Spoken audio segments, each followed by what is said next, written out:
Operation सिंदूर के बाद दुनिया के विभिन्न देशों में भारत ने कुल 7 डेलीगेशन पाकिस्तान को बेनकाब करने के लिए भेजे हैं। उनमें से एक में AIMIM प्रमुख असीउद्दीन ओवैसी भी शामिल हैं। उन्होंने शनिवार को अल्जीरिया में भारतीय समुदाय को संबोधित करते हुए पाकिस्तान पर तीखा हमला बोला और पड़ोसी मुल्क को बेनकाब किया। उन्होंने ये भी बताया कि कैसे एक आतंकवादी पाकिस्तान में आधिकारिक रूप से कैद रहने के दौरान ही बाप बन गया।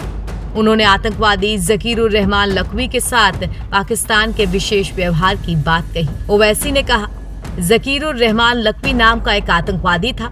दुनिया का कोई भी देश आतंकवाद के आरोप का सामना कर रहे आतंकवादी को जेल से बाहर आने की अनुमति नहीं देगा, लेकिन वो जेल से बैठे बैठे ही एक बेटे का पिता बन गया।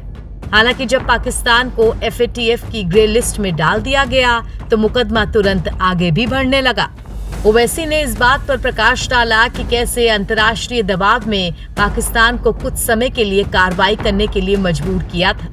असीउद्दीन ओवैसी ने उम्मीद जताई कि अगर पाकिस्तान को फाइनेंशियल एक्शन टास्क फोर्स यानी FATF की ग्रे लिस्ट में वापस डाला जाए तो भारत में आतंकवादी घटनाओं में कमी आएगी। ओवैसी ने चेतावनी दी कि ये मुद्दा अब केवल एक क्षेत्रीय चिंता नहीं रह गया है। उन्होंने कहा, ये केवल दक्षिण एशिया का सवाल नहीं है, हम चौथी सबसे बड़ी अर्थव्यवस्था हैं। क्या होगा? क्या आप चाहते हैं कि क्या सारा नरसंहार दक्षिण एशिया के विभिन्न हिस्सों में फैल जाए? आतंकवाद के प्रमुख प्रायोजक पाकिस्तान पर नियंत्रण करना विश्व शांति के हित में है।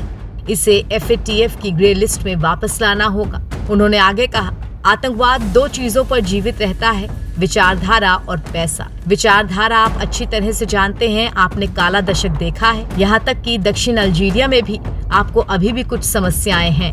हम आपके साथ हैं। ओवैसी ने इस मुद्दे पर बोलते हुए आगे कहा, एक बार जब आप पाकिस्तान को ग्रे लिस्ट में वापस लाएंगे तो हम भारत में आतंकवाद में कमी देखेंगे, हम हत्याओं में कमी देखेंगे। हमारे पास 2018 का अनुभव है जब अल्जीरिया और अन्य देशों ने भारत की मदद की थी। पाकिस्तान की विचारधारा दाइश और अल-कायदा से मेल खाती है। यहाँ आपको बताते चलें कि 7 मई को भारत ने ऑपरेशन सिंदूर की शुरुआत की थी, जो पाकिस्तान और पाकिस्तान के कब्जे वाले जम्मू और कश्मीर में आतंकी ढांचे पर हमला था। इसमें जैश-ए-मोहम्मद, लश्कर-ए-तैयबा और हिजबुल मुजाहिदीन जैसे समूहों के 100 से अधिक आतंकवादी मारे गए। पाकिस्तान ने सीमा पार से गोलीबारी और ड्रोन हमलों से जवाबी कार्रवाई की, जिसके कारण भारत ने 11 पाकिस्तानी हवाई ठिकानों को नुकसान भी पहुंचाया। 10 मई को दोनों देशों ने अस्थायी युद्ध विराम पर सहमति जताई। NBT ऑनलाइन की रिपोर्ट।